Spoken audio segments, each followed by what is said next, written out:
তুমি যখন কাউকে ভালোবাসবে, এক বুক সমুদ্র নিয়ে ভালোবাসতে হবে তোমাকে, এক বুক সমুদ্র নিয়ে। তা না হলে সে প্রেমের কোনো অর্থ নেই।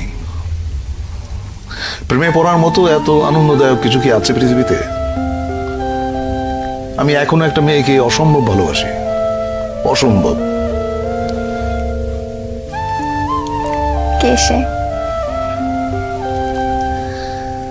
এটা বলা ঠিক হবে না, ওর ক্ষতি হবে।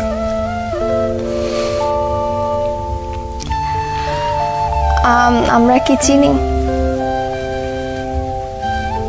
চেনো হয়তো। আমাদের ইয়ারমেট একটা মেয়ে ছিল, ওর সঙ্গে বহু বছর পরে, প্রায় 20-21 বছর পরে দেখা হলো। ওর হাজবেন্ডের সঙ্গে পরিচয় করা দিল। উনি আমার সঙ্গে হ্যান্ডশেক করে বললেন, ও আপনি সেই। তো আমি তো বুঝি না, আপনি সেই মানে? তো আমি বললাম, আপনি সেই মানে?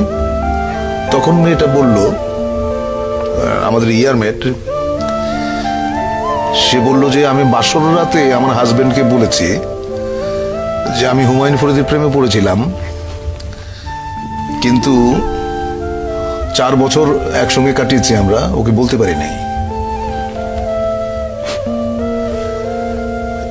I was so amused.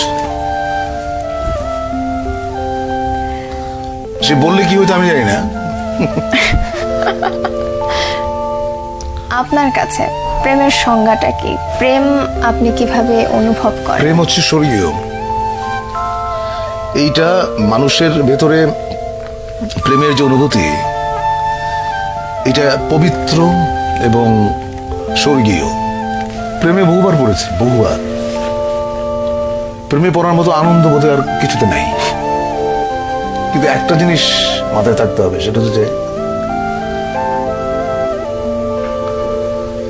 কাউকে হার্ট করে, কাউকে বেদনা দিয়ে প্রেমে পড়ার মতো এরকম গঠিত কাজ বোধহয় পৃথিবীতে নাই।